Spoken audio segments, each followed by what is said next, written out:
Bom dia, segundo ano, tudo bem com vocês? Hoje nós vamos ter uma aula sobre aves, né? Animais tão interessantes, tem uma série de coisas legais para a gente aprender a respeito disso. Vamos lá? As aves participam de diferentes teias alimentares. Há espécies que se alimentam de insetos e outras que capturam roedores, por exemplo, e dessa forma acabam beneficiando o ser humano, pois eliminam animais que atacam as plantações.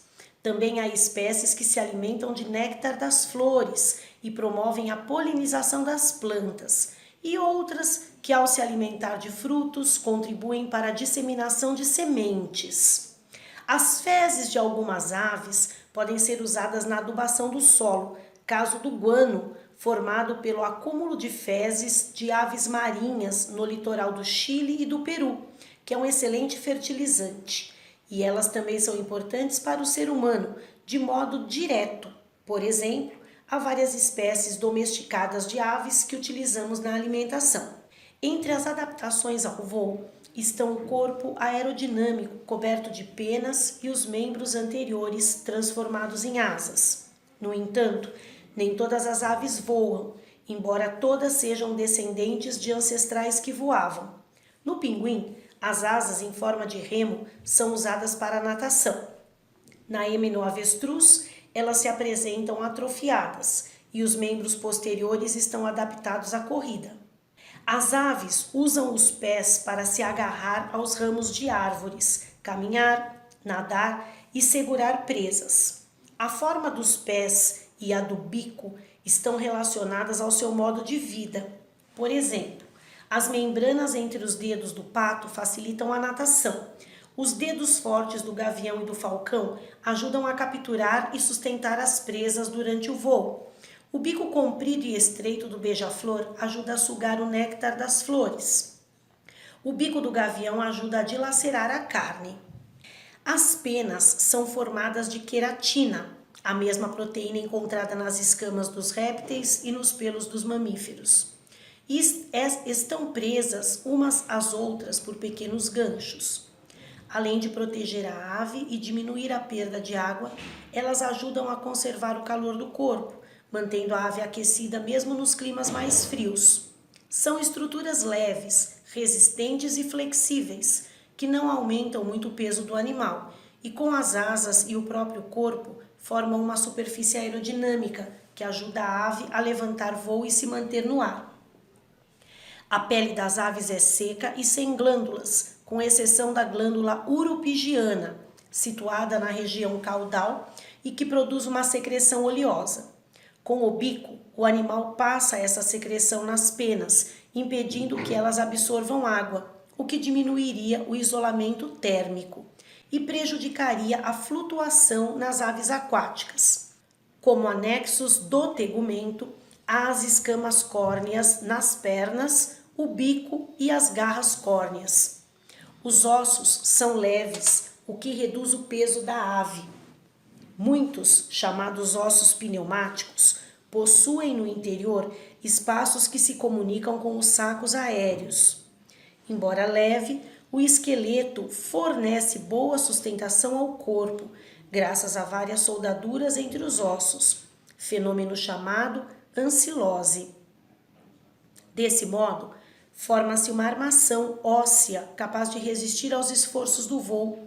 O osso externo geralmente é bem desenvolvido, com uma expansão chamada quilha ou carena, na qual está implantada a forte musculatura peitoral, responsável pelo movimento das asas. Essa expansão pode estar ausente nas aves que não voam, como o avestruz e a ema. Os olhos são protegidos pela membrana nictitante, que impede a penetração de poeira e o ressecamento durante o voo. O tipo de alimento varia com a espécie. Sementes, frutas, néctar, insetos ou vertebrados, mesmo outras aves, e restos de animais, como carniça. Muitas mantêm uma dieta mista. O alimento é ingerido pelo bico córneo, cujo formato varia de acordo com o tipo de alimentação de cada ave. Tal especificidade permite a convivência, sem competição ecológica, de várias espécies no mesmo ambiente, o que contribui para a ampla variedade de animais dessa classe. A ausência de dentes, mais uma adaptação ao voo por contribuir para a redução de peso, é compensada pela existência em muitas aves, principalmente as que se alimentam de grãos, de um estômago chamado moela, ou estômago mecânico, que tritura o alimento. Além desse, há ainda o estômago químico, ou proventrículo. Em muitas aves, existe uma dilatação no esôfago, chamada papo, na qual o alimento é armazenado e amolecido. Outras estruturas presentes nas aves são o fígado, o pâncreas, as glândulas salivares e o intestino, que termina na cloaca. As aves são endotérmicas, isto é, mantêm a temperatura corporal à custa do calor produzido no próprio corpo, o que depende de um sistema respiratório capaz de promover uma troca eficiente de gases, para a manutenção de uma boa taxa de produção de energia na respiração celular. Além disso, as aves também consomem muito oxigênio na geração da energia gasta com o voo. A respiração das aves é pulmonar. A traqueia ramifica-se em 2 brônquios que no interior do pulmão se dividem em tubos finos, os parabrônquios, dos quais saem pequenas projeções, capilares aéreos. O oxigênio do ar passa desses capilares para os sanguíneos e o sangue com gás carbônico torna-se oxigenado. No caso do gás carbônico, o processo é inverso. Na traqueia há uma bolsa com cordas vocais, chamada siringe, responsável pelo canto e grito das aves. Os sons servem para atrair o companheiro, marcar território e prevenir outros membros da espécie contra algum perigo. O pulmão possui prolongamentos, são sacos aéreos, nas regiões anterior e posterior do corpo. Não ocorre troca de gases com o sangue nos sacos aéreos, mas eles servem para ventilação, bombeando ar para o pulmão, tanto na respiração como na expiração. Isso garante um fluxo contínuo de ar, que também ajuda a dissipar o calor, principalmente durante o voo. O ar dos sacos aéreos recebe o calor da ave, e esse calor sai do corpo pela traqueia. Além de ventilar o pulmão e ajudar a diminuir a densidade do corpo, os sacos aéreos atuam como meio de refrigeração. O consumo de energia no voo libera grande quantidade de calor. O excesso de calor do corpo é absorvido pelo ar frio, que foi retirado do ambiente e armazenado nos sacos aéreos e eliminado na forma de ar quente. As aves apresentam um coração com 4 cavidades, o que significa que a circulação é dupla e completa. Não há mistura de sangue não oxigenado com oxigenado. Essa característica está ligada às adaptações do organismo ao voo e à endotermia, 2 funções orgânicas que exigem grande consumo de energia. Para produzir energia é necessário, além de alimento, um bom fornecimento de oxigênio, o que só é possível se a concentração desse gás no sangue for alta. As hemácias das aves são nucleadas e ovais. As aves não possuem bexiga urinária e os rins eliminam ácido úrico em forma de uma pasta branca que sai com as fezes. A eliminação contínua de urina e fezes é mais uma adaptação ao voo, pois evita o acúmulo de peso.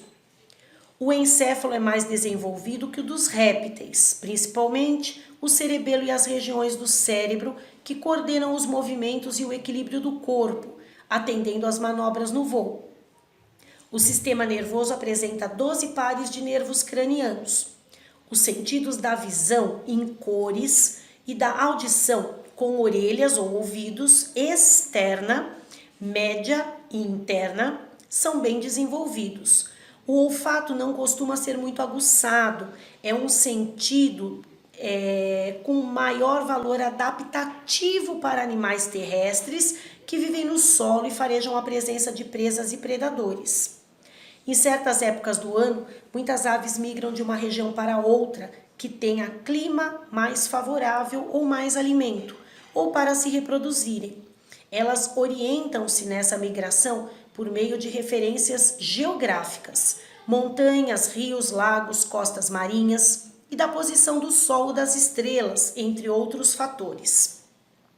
As aves controlam a temperatura do corpo ao redor de 40 graus a 42 graus, produzindo, retendo ou deixando sair do corpo menos ou mais calor.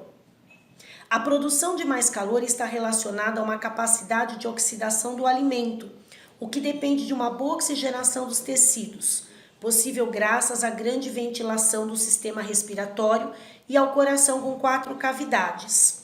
O isolamento térmico do corpo por causa da gordura subcutânea e da cobertura de penas também contribui para a manutenção da temperatura. A perda de calor é controlada também pela espessura da camada de penas. Quando há excesso de calor, as penas são mantidas próximas ao corpo, diminuindo a camada isolante de ar. O sangue é enviado em maior quantidade para a pele e a respiração torna-se acelerada. O ar dos sacos aéreos recebe o calor do corpo e os elimina. Graças à endotermia, aves não precisam se aquecer ao sol como os répteis, para que seu organismo funcione adequadamente, nem quando a temperatura ambiente é baixa. Os sexos são separados. O macho possui 2 testículos, dos quais saem os ductos deferentes, que desembocam na cloaca. Em algumas espécies, há um pênis. Em geral, o ovário e o oviduto direito são atrofiados e os do lado esquerdo aumentam de tamanho apenas no período reprodutivo. Os óvulos apresentam clara e casca produzidas nas glândulas do oviduto e são lançados para fora pela cloaca. As aves são ovíparas, com desenvolvimento direto, e o ovo apresenta casca e anexos, ou amniotas, que protegem e alimentam o embrião, além de acumular suas excretas, permitindo o desenvolvimento em ambiente terrestre. Durante a época da reprodução, há uma série de rituais de corte e defesa de território, seguindo-se o acasalamento e, na maioria das espécies, a construção de ninhos. Após a postura, ocorre um período de incubação, no qual os ovos são chocados, o que garante a temperatura adequada para o desenvolvimento do filhote. Este recebe alimentação e proteção dos pais durante algum tempo após a eclosão, ou seja, a saída do ovo. Nem todas as aves têm a capacidade de voar. Por esse motivo, esses animais podem ser divididos em 2 grupos, ratitas e carinatas. As aves ratitas apresentam asas reduzidas ou ausentes e o osso externo achatado, sem carena ou quilha. Além disso, os músculos dos membros posteriores são bem desenvolvidos, possibilitando que elas fujam dos predadores. Nesse grupo estão incluídos a ema, o avestruz, o casuar, o quife e o emu australiano. As aves carinatas apresentam asas desenvolvidas e o osso externo com carena ou quilha, compreendendo a maioria das espécies. Embora não voem, os pinguins também apresentam carena. Eles utilizam as asas curtas e grossas para se deslocar dentro d'água, sendo excelentes nadadores. Muito bem, terminamos aqui a parte sobre aves. Até a próxima aula, fiquem com Deus. Qualquer dúvida, conversem comigo, certo? Tchau, tchau.